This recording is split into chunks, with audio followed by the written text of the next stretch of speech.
덴마크의 저명한 철학자이면서 신학자인 키에르케고르라는 이분이 기러기하고 거위를 소재로 해서 풍자를 한 우화가 있습니다. 아마 몇 번 들어보신 분들도 계실 겁니다. 이 우화의 주인공은 자기 자신들이 거위라고 믿는 기러기들입니다. 기러기들은 거위처럼 뒤뚱뒤뚱거리면서 매주일마다 예배당에 예배를 드리러 왔습니다. 목사님은 이들이 거위가 아니고 기러기라는 것을 알기 때문에 매주 이렇게 설교를 했습니다. 여러분은 이제 더 이상 뒤뚱거리며 걸어 다닐 필요가 없습니다. 여러분은 거위가 아니고 날 수 있는 기러기이기 때문입니다. 이제 날개를 펴고 저 푸른 창공을 향해서 자유롭게 날아다니시기 바랍니다. 이렇게 설교를 목사님이 했습니다. 이 설교를 들으면서 기러기들은 흥분했습니다. 야, 우리가 날 수 있다니. 이제 힘들게 뒤뚱뒤뚱거리면서 이렇게 걸어 다니지 않아도 된다니 막 은혜가 되면서 아멘, 아멘 하는 거예요. 이제 예배를 다 마치고 기러기들이 이제 나갑니다. 예배당 밖에서 몇몇 기러기들은 정말 우리가 날 수 있을까? 우리가 날 수 있다고 하셨으니 우리 한번 날아보자 하면서 날갯짓을 해보면서 정말 날아지는 것입니다. 몇몇 기러기들은 그렇게 하늘에 날아갔습니다. 그런데 나머지 대부분의 기러기들은 날아가는 기러기들을 넌지시 바라보면서 자신들은 또다시 뒤뚱뒤뚱거리면서 힘들게 걸어가는 것입니다.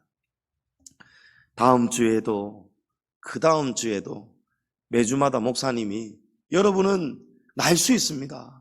이렇게 힘들게 뒤뚱거리며 살아갈 이유가 없습니다. 여러분 날아가십시오. 날아가십시오. 매주 이렇게 설교를 했는데 돌아갈 때가 되면 기러기들은 또 언제나처럼 뒤뚱뒤뚱 걸어가는 것이죠. 키에르케고르는 매주 말씀을 듣고 아멘을 하면서도 변화가 되지 않는, 믿음이 자라지 않는, 믿음이 행함으로 나타나지 않는 성도들이 바로 이 우화에 나오는 날 수 있는데도 날지 못하는 기러기와 같다. 그래서 이렇게 풍자하는 우화를 만든 것입니다. 오늘 말씀에 복음에는 하나님의 의가 나타나서 믿음으로 믿음에 이르게 한다라고 했습니다. 참된 믿음은 무엇입니까? 존재가 변화되는 것이 믿음입니다. 존재가 자라는 것이 믿음입니다. 에베소서 4장에 보면 범사에 그에게까지 자랄지라 그는 머리니 곧 그리스도라 이렇게 말씀합니다. 여러분 진리의 말씀은요 끊임없이 자라가라고 말씀합니다. 멈추지 말라는 것이죠. 조금도 변하지 않는 믿음, 기러기들이 날 수 있다는 말씀을 들었는데도 입으로는 아멘하면서도 실제의 삶에서는 돌아설 때에는 이전과 똑같이 제자리 걸음 같은 믿음, 똑같이 뒤뚱거리며 힘들게 살아가는 것, 여러분 이런 믿음은 믿음이라고 할 수가 없는 것입니다. 믿음은 이전에 몰랐던 것을 알게 되면서 그 진리 안에서 자유함을 누리며 살아가는 것이 참된 믿음입니다. 복음이 우리의 마음에 들어오면 하나님의 의가 나타나서 믿음을 자라게 한다. 오늘 말씀이 그렇게 증거하죠. 복음의 빛이 들어오는 거예요. 여러분 복음이 우리 안에 있습니다. 복음이 우리 안에 역사합니다. 그러면 어떤 일이 일어난다고 합니까? 하나님의 의가 나타나서 그 사람의 믿음이 믿음에서 믿음으로 자라간다는 거예요. 믿는 믿음으로 자라간다는 거예요. 여기 하나님의 의는 빛입니다. 빛. 그동안 몰랐던 진리를 알고 진리를 기뻐하며 캄캄한 어둠 속에서 보지 못했던 사실을 깨닫게 되는 것, 몰랐던 것을 알게 되었을 때, 여러분 그때의 기쁨, 기쁜 소식, 유앙겔리온, 이게 바로 복음입니다. 복음. 기쁜 소식이 복음이에요. 그동안 몰랐던 진리를 알고 기뻐하면서 그 진리 안에서 자유함을 누리는 것이 여러분 믿음인 줄을 믿으시기 바랍니다. 이전에 내가 누리지 못했던 것을, 형편은 똑같은데도, 내 상황은 여전히 형편이 남들이 보기에 똑같은데도 이 안에 생명의 힘이 올라올 때가 있습니다. 감사할 때가 있습니다. 은혜가 막 넘치고 막 눈물이 나고 기쁨이 올라오고, 손에는 아무것도 쥐지 않았는데, 아무것도 없는데도, 우리가 아무것도 가진 것이 없는데도 부요함을 누릴 수가 있습니다. 여러분, 우리 하나님 아버지가 우리의 아버지시기 때문입니다. 에베소서 5장 8절에 너희가 전에는 어둠이더니 이제는 주 안에서 빛이라, 빛의 자녀들처럼 행하라. 전에는 어둠 안에서 몰라서, 캄캄해서 보지 못해서, 알지 못해서 그렇게 살았지만, 이제는 복음에는 하나님의 의가 나타나서 하나님이 빛을 비추어 주셨어. 그 진리의 빛을 통해서 우리가 깨닫게 되는 거예요. 아, 내가 이렇게 뒤뚱거리며 살아갈 이유가 없구나. 하나님의 능력이, 전능하신 하나님의 능력이 내게 임하면서, 내가 전에는 어둠이었지만, 내가 전에는 알지 못해서 뒤뚱뒤뚱거리며 살아갔지만, 이제는 진리 안에서 자유함을 누리고 하나님 안에서 날개짓을 하면서 내가 이 기쁨을 누리고 살아야겠구나. 진리 안에서 여러분 자유할 수 있는 것, 그것이 진짜 믿음인 줄을 꼭 믿고 살아가시기 바랍니다. 지금 우리가 살아가는 세상은 우리에게 아주 무거운 두 가지의 짐이 있습니다. 하나는 죄악의 짐입니다. 죄의 짐이죠. 그리고 나머지 하나는 세상살이 짐입니다. 세상살이 짐. 이 두 가지가 없는 사람은 아무도 없습니다. 세상에서 가장 우리에게 무거운 짐 두 가지가 바로 이것이더라고요. 죄의 짐이에요. 또 하나는 어떻게 하면 내일을, 장래를 살아갈 수 있을까? 막연한 미래에 대한, 세상살이에 대한 짐이더라고요. 우리가 이 거친 세상에서 진리 안에서 복음의 의가 나타나서, 하나님의 의가 나타나서 우리가 믿음으로 자라갈 수 있는 방법, 이 무거운 두 가지의 짐을 우리가 믿음 안에서 해결을 하고 자유함을 누리면서 살아갈 수 있는 방법, 여러분 두 가지를 꼭 기억하시기 바랍니다. 첫째로, 이 죄의 짐을 우리가 믿음으로 어떻게 해결할 것인가? 믿음으로 사는 사람은 하나님께 피하는 사람입니다. 여러분, 하나님께 피하셔야 됩니다. 시편 57편 1절에 하나님이여 내게 은혜를 베푸소서, 내게 은혜를 베푸소서, 내 영혼이 주께로 피하되 주의 날개 그늘 아래에서 이 재앙들이 지나기까지 피하리이다. 여러분, 우리의 영혼이 피할 곳은 주님밖에 없습니다. 주의 날개 그늘 아래에 피하면은 여러분 언제까지 피해야 되겠습니까? 이 재앙들이 지나갈 때까지, 이 고난이, 이 무거운 짐이 다 해결이 될 때까지 우리가 하나님의 날개 아래 피해야 된다는 거예요. 마치 조그마한 병아리들 있지 않습니까? 여러분, 병아리들이 얼마나 빠른지 아시죠? 병아리들이, 그 조그마한 병아리들이 그 조그마한 총총걸음으로 얼마나 빨리 손살같이 피해 다니는지 모릅니다. 이 어미닭이 하늘에 맹조류가 나타나거나 주변에 위험한 상황이 감지가 되면은 이 어미닭이 신호를 보냅니다. 꼭꼭꼭 신호를 보냅니다. 그러면 여기저기 흩어져 놀고 있던 병아리들이 쏜살같이 어떻게 하죠? 어미닭이 날개를 활짝 펴고 신호를 보낼 때에 쏜살같이 그 날개 아래로 쏙쏙쏙 들어갑니다. 7마리, 8마리, 10마리 수가 중요한 게 아니고 전부 다 품습니다. 어미닭은요.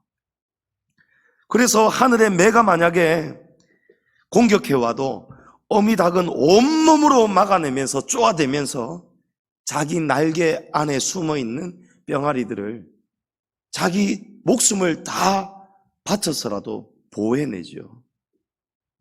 우리 다 같이 시편 91편 4절에서 7절 말씀 한번 읽어보겠습니다. 그가 너를 그의 깃으로 덮으시리니 내가 그의 날개 아래에 피하리로다. 간주가 좀 잘못된 것 같은데요. 제가 읽어보겠습니다.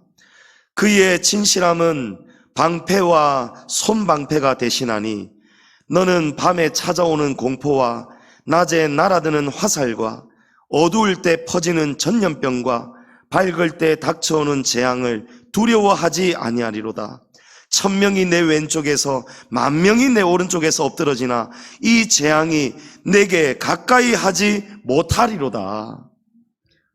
여러분, 그가 너를 그의 깃으로 덮으신다는 거예요. 여기서의 그가 누구십니까? 전능자이신 하나님이십니다.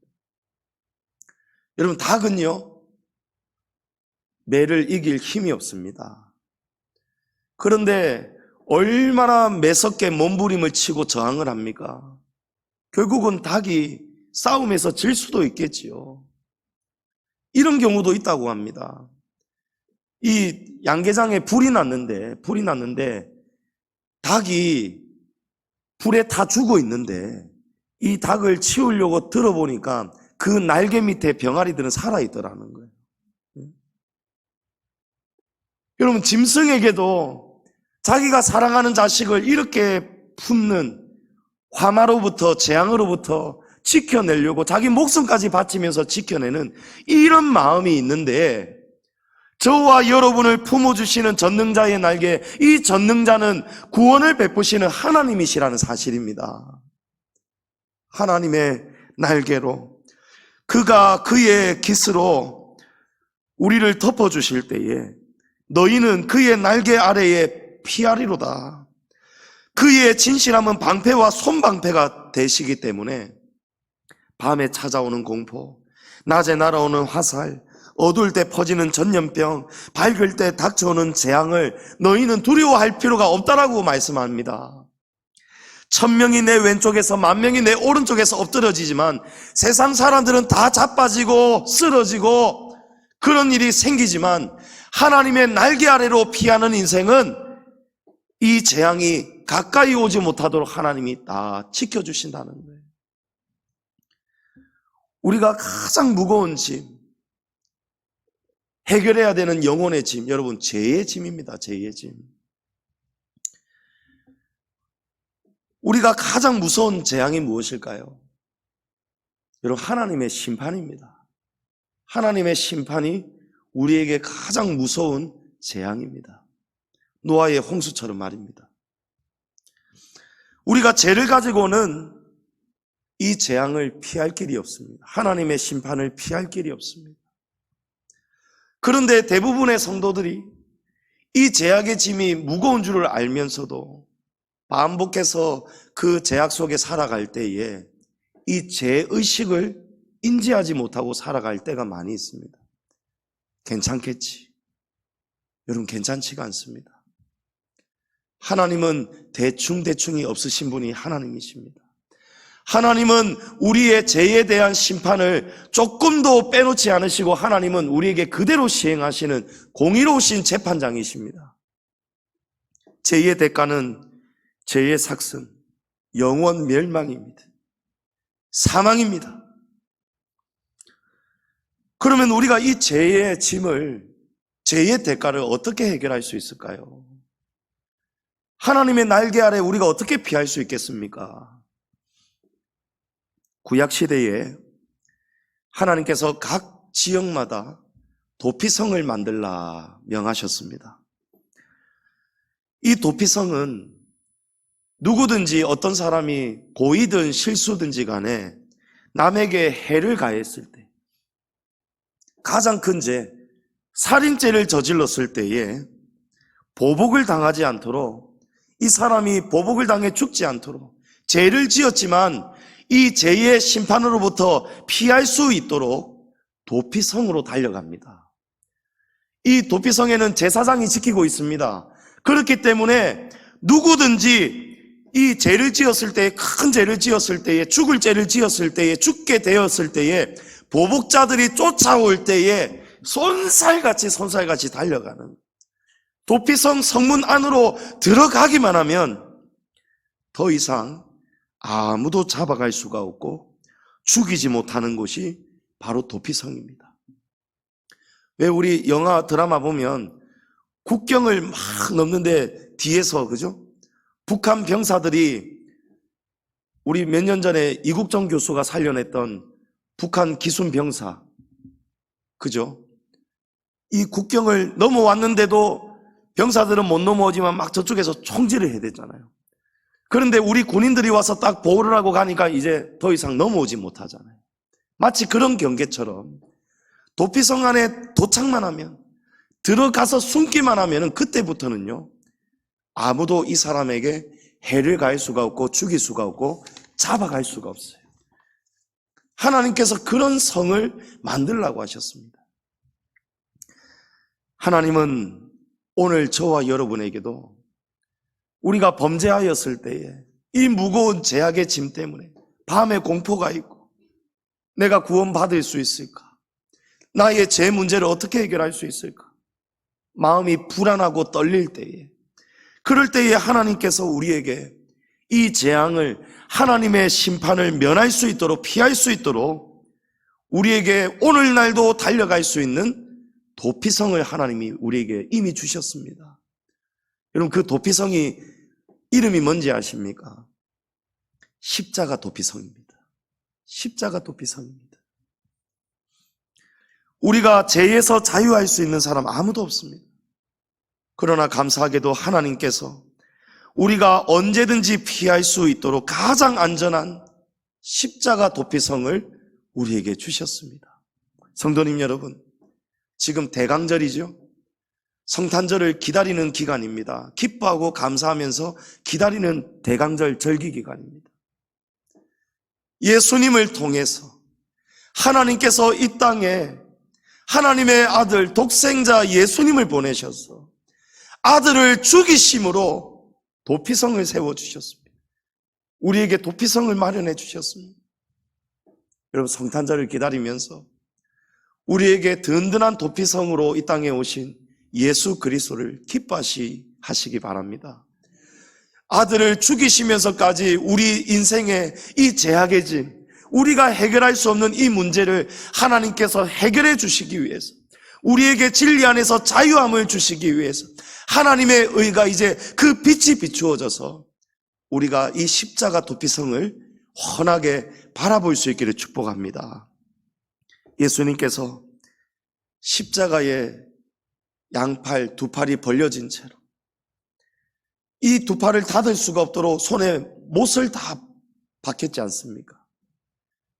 저는 예수님의 이 팔이 날개짓 같은 거예요. 예수님이 너희 죄인들아 오라는 거예요. 내가 이렇게 두 팔 벌리고 있지 않느냐? 누구든지 오너라.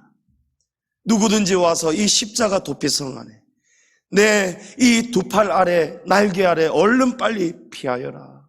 여러분, 거친 세상, 무거운 죄악의 짐, 믿음으로 어떻게 살아야 되겠습니까?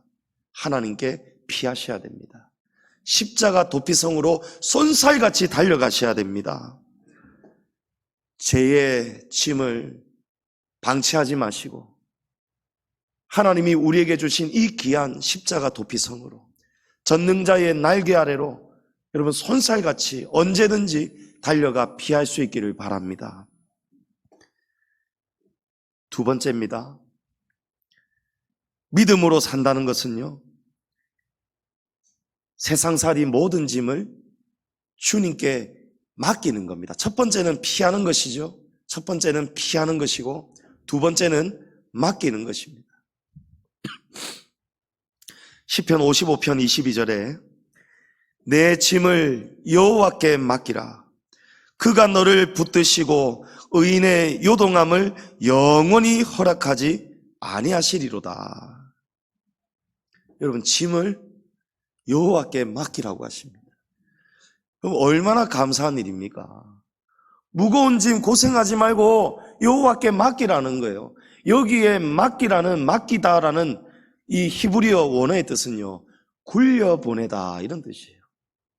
여러분, 맡긴다는 것은요, 굴려보낸다는 거예요. 이 원어의 이 직역이 얼마나 우리에게 더 큰 의미로 다가오는지 모릅니다. 내 모든 짐을 여호와께 맡기라 했는데, 이 맡긴다는 것은요, 무거운 짐 맡기려면 어떻게 해야 됩니까, 여러분? 들고 와야 되잖아요. 머리에 이고 오든지 끌고 오든지 메고 오든지 이 짐을 들고 와야 되잖아요. 그런데 우리 한글에는 맡겨라 이렇게 해석이 되어 있는데, 원어의 뜻을 보니까요, 굴려 보내라는 거예요. 무거운 거 힘들게 들고 오지도 말고 하나님께 그냥 굴려 보내라는 거예요. 믿음으로 사는 것은요, 세상살이 모든 근심, 모든 짐을 우리 주님께 굴려 보내는 것입니다. 내가 이고 지고 있는 것이 아니에요. 끙끙 앓는 것이 아니에요. 내일 일을 염려하지 말라고 하잖아요. 내일 일은 내일이 할 것이요, 오늘로 족하다는 거. 예수님을 믿는다고 하면서 늘 근심, 걱정, 세상살이 무거운 짐, 그것 때문에 웃음기가 하나도 없고 기쁨이 없고 희락이 없고 사랑이 없고 평강이 없고, 여러분, 우리가 그렇게 신앙생활을 하고 있다면 그 믿음은 부족하거나 아니면 믿음이 없는 상태입니다. 여러분, 믿음으로 사는 사람은요, 주님께 맡기고 살아요. 내 짐, 걱정할 일을 주님께 맡기는 거예요. 그래서 주님이 내일 일을 위하여 무엇을 먹을까 마실까 입을까 염려하지 말라고 하잖아요. 너희 염려를 다 주께 맡기라고 말씀하지 않습니까? 그런데 우리가 맡기지 않는 거예요. 실컷 기도해놓고 주님 어쩌면 좋습니까? 이 일이 해결이 되어야 될 텐데요, 하나님 이 문제 도와주세요. 오냐? 그 문제 이제 내게 굴려보내라. 이제 내게 맡겨라. 우리 주님은 이렇게 말씀하시는데, 우리가 실컷 울고 기도해놓고는 어떻게 합니까? 짐 보따리 이고 와가지고 주님이 무겁습니다, 무겁습니다, 무겁습니다, 이거 어쩌면 좋습니까? 이러면서 오냐? 내게 맡겨라 하는데, 예수님의 이름으로 기도합니다 하고는 또다시 아이고 무겁다, 또 다시 주섬주섬 챙겨서 짊어지고 가는 거예요. 여러분, 그게 우리 모습입니다. 그게 키에르케고르가 말하는 날 수 있는데도 날지 않는, 스스로 믿음이 없어서 믿지 못해서 날개짓을 하지 않는 그런 믿음이 없는 기러기와 같은 믿음, 여러분, 그런 믿음으로 우리가 살면 안 된다는 거예요. 아주 오랜 옛날에 어느 한 시골 여자가 아주 무거운 큰 보따리를 머리에 이고 걸어가고 있었습니다. 한 신사가 오랜만에 이제 고향 찾아가면서, 차도 잘 없던 시절인데 차를 몰고 오면서 그 시골 여자가 너무 안 돼 보이는 거예요. 분명히 이 길로 가면 마을은 하나밖에 없는데 나하고 똑같은 마을에 가는 것 같은데, 그래서 측은지심이 들어서 차문을 열고 어느 마을 가시지요? 저도 거기 갑니다. 제가 편하게 모셔드릴 테니까 뒤에 타십시오 하니까, 이 시골 여자가 얼마나 반갑고 고마웠겠습니까? 아이고 감사합니다 선생님 하고 뒤에 탔습니다. 운전을 하면서 이제 가다가 보니까 뭔가 뒤에가 뭔가 자꾸 막 움직이고 막 불편해 보여요. 룸밀러로 보니까 이 여인이 그 무거운 짐을 머리에 인 채로 차에 앉아 있는 거예요. 그래서 차가 좌회전 우회전 움직일 때 막 이 안간힘을 쓰면서 막 무거워가지고 이렇게 힘들게 타고 가는 거예요. 앉아 있는 거예요. 아니, 왜 보따리를 내려놓지 왜 힘들게 머리에 이고 있습니까? 하니까, 아이고 쌤요, 제 몸만 태워주신 것만 해도 감사한데 이 무거운 짐까지 어찌 맡긴단 말입니까? 미안크로. 참으로 고맙습니다. 이러는데 이 신사가 기가 차지 않겠습니까? 무식하면 몸이 고생한다는 말이 바로 이런 경우 아니겠어요? 힘들지 않도록 도와주려고 차에 타라고 했는데 여전히 무거운 짐을 억지로 지고 사는 인생들이 많습니다. 많아요.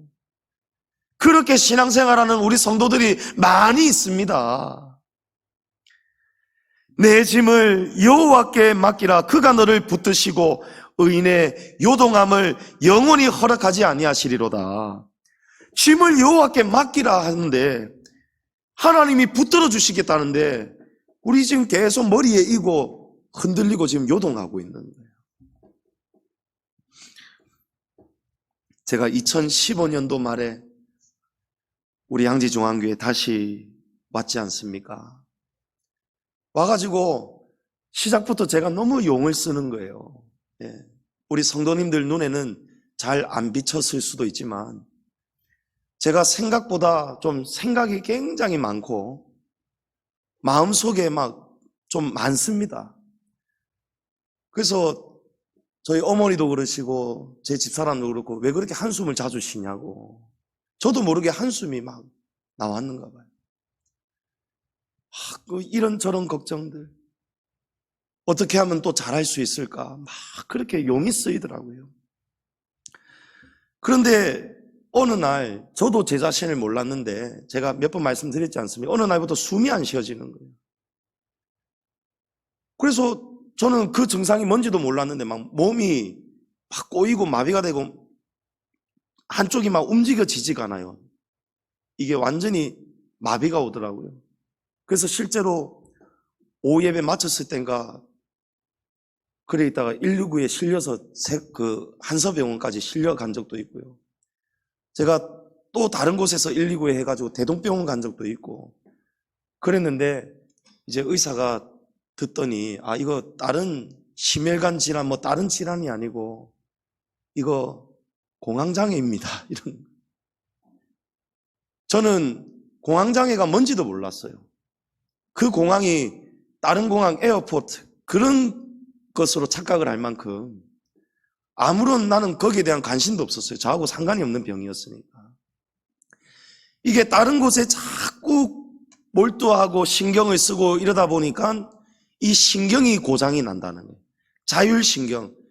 숨을 내쉬고 들이쉬고 이거를 일반적인 템포대로 이게 돼야 되는데 어느 순간 이게 들이쉬기를 많이 하는 거예요. 그러니까 이산화탄소가 포화가 되는 거죠. 이산화탄소가 많아지니까 온몸이 마비가 되는 거예요. 의사가 설명을 해주더라고요. 좀 경우가 심한 것 같습니다. 정신과 가셔서 약을 처방받는 게 좋겠습니다. 이러는 거예요. 저는 정신과, 요즘은 많이 바뀌었죠. 옛날에는 정신과에 대한 부정적인 것이 많았는데 요즘은 이 정신과에서 정말 사람의 이야기를 들어주면서 원인을 파악을 해주고 적절한 처방을 해주고 정말 특히 이 시대의 현대인들에게 이제는 옛날과 같은 부정적인 곳이 아니지 않습니까? 그럼에도 불구하고 제가 가기가 싫은 거예요.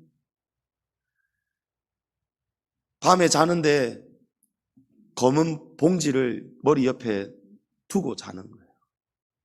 의사가 가르쳐 주더라고요. 봉지 호흡법이라고. 이게 숨 조절을 잘 못하니까 다시 숨이 막히고 두려움이 올 때 이 봉지를 입에 물고 호흡을 하라는 거예요. 그러면 산소도 이산화탄소도 그대로 이 안에 갇혀져 있던 것이 다시 몸으로 들어오니까 훨씬 도움이 될 겁니다. 근데 그것도 안 되더라고요. 그래가지고 제가 이제는 미안해서 119를 못 부르고 정말 죽을 것 같아가지고 숨이 안 쉬어져가지고 막 들이쉬고 들이쉬는데도 안 들어오는 거예요. 그래서 봉지를 문 채로 제가 식구들 알리지 않고 저 혼자 막 옷을 주섬주섬 입고 또 택시를 타고 대동병원을 가려고 나섰는데 그 야심한 새벽에 엘리베이터 타고 22층에서 내려가는데 중간에 누가 타는데 저를 보고 얼마나 놀랬겠습니까? 입에 시커먼 봉지를 물고 숨을 못 쉬고 이렇게 하고 있어요. 그래서 제가 저 이상한 사람 아닙니다. 지금 숨을 잘 못 쉬어서 그런 적이 있었거든요. 그래서 제가 막 새벽기도 마치고 나서 성도들 다 돌아가고 난 다음에 하나님, 제가 어떻게 이렇게 목사가 이렇게 산단 말입니까? 하나님, 저 좀 살려주십시오. 기도를 하다가 간절함이 들어서, 그때 교회가 많이 시험도 있었고 어려울 때였거든요. 제가 해결을 할 수가 없더라고요. 사실은 모든 책임이 제 책임이 아닌데 막 그런 일들을 당하니까 마음이 천근만근 무겁고 어찌할 바를 몰라가지고, 그래서 하나님, 나 좀 살려주십시오 하고 여기 정말 기어오다시피 와서 엎드려서 막 울었습니다. 그런데 그때 제 마음에 하나님이 깨닫게 하시는 말씀이, 조 목사야, 이 교회가 네 교회인 줄 아느냐? 내 교회인데 왜 네가 안달이 나서 숨도 못 쉴 만큼 네가 이렇게 이 무거운 짐을 네 혼자 다 지려고 하느냐? 이제 내게 맡겨라. 내가 도와준다 하지 않았느냐? 헌당도 재정도 교회의 여러 문제, 시험들 내가 다 때를 따라서 지금 교회를 세워가고 있는데 왜 거기서 네가 나서느냐, 나서기를. 그런 생각을 저에게 주시는 거예요. 생각해 보니까요, 정말 맞더라고요. 목사 한 사람 잘한다고 교회가 세워지는 것 아니지 않습니까? 세상 사람처럼 경영한다고 세워지는 것이 교회가 아니잖아요. 제가 굳이 짊어질 필요가 없는 짐을 하나님이 시키지도 않는 일을 제가 하고 살아가고 있더라고요. 내 짐을 여호와께 맡기라. 그가 너를 붙드시고 의인의 요동함을 영원히 허락하지 아니하시리로다. 하나님은 우리가 짐지고 살아가는 것을 영원히 허락하고 싶으시지가 않으시다는 거예요. 그런데 우리가 하나님은 맡기라고 하는데, 내가 너희가 고생하고 사는 것 내가 영원히 허락 안 한다. 그런데 우리가 막 이고지고 사는 거예요. 세상살이 걱정하며 사는 거예요.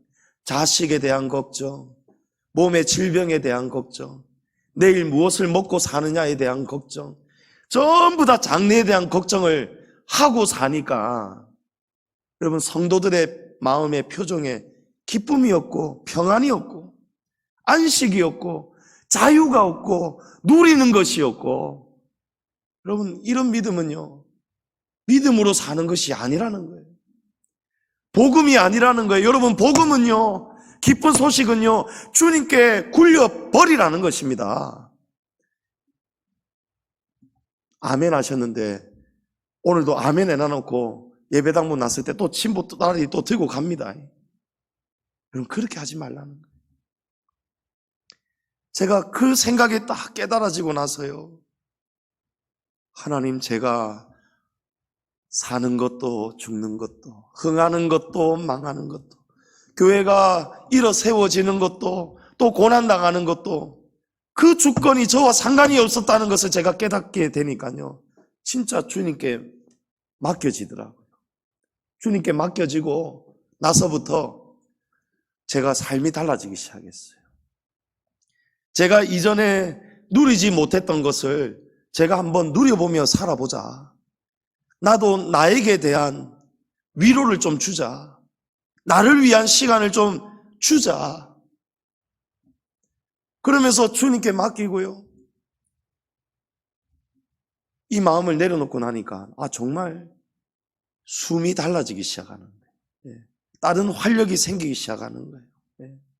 그러면서 막 다른 에너지들, 내가 쓰지 못했던 에너지들이 막 생기기 시작하더라. 여러분, 지금 벌써 공항이 뭔지 잊고 산 지가 또 몇 년이 되었어요. 하나님께 맡기고 나니까요, 내 짐이 사라지고 나니까요, 병들었던 제가 치료가 되더라고요. 하나님이 교회가 어려워질만 하면 미리 하시고, 이제 하나님이 이거는 제 표현입니다만은, 조상원 목사가 남들보다도 더 신경을 많이 쓰고 마음이 연약하고 그런 거를 주님이 하시고, 제가 또 숨 못 쉴까 싶어서 하나님이 교회에 어려운 일 생길만 하면 하나님이 놀라운 일들을 보여주시면서, 그런 일들을 보면서 제 믿음이 더 단단해졌어요. 아, 역시 하나님이시구나. 내 교회가 아니고 양지중앙교회가 하나님의 교회니까 하나님이 책임지시는구나. 사람이 부탁하지 않아도, 사람이 도와달라 하지 않아도 하나님이 도움의 손길을 짝짝 다 보내주고 계시는 걸 보았지 않습니까? 시편 37편 5절에 내 길을 여호와께 맡기라.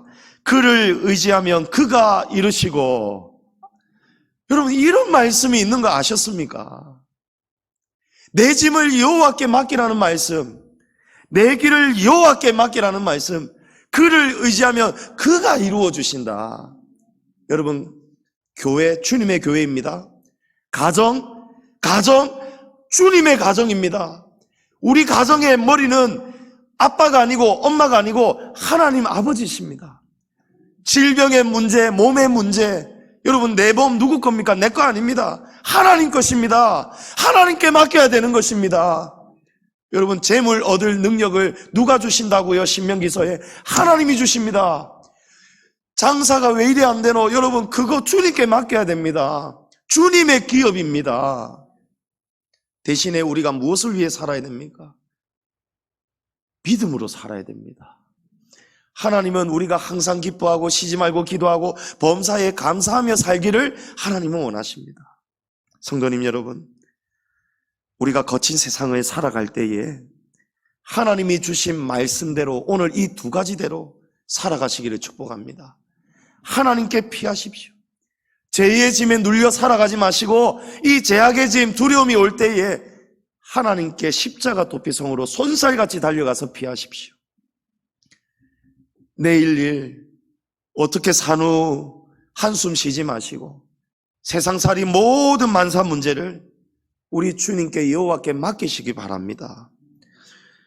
오늘 돌아가실 때 지금 들고 왔던 짐 다 내려놓으십시오. 주님께 굴려드리십시오. 자녀, 가정, 내일 문제 전부 다 내려놓으십시오. 주님이 해결해 주신다. 주님이 책임지신다. 내 것은 아무것도 없습니다.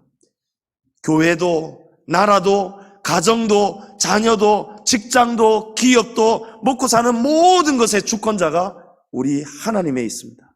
하나님께 있습니다.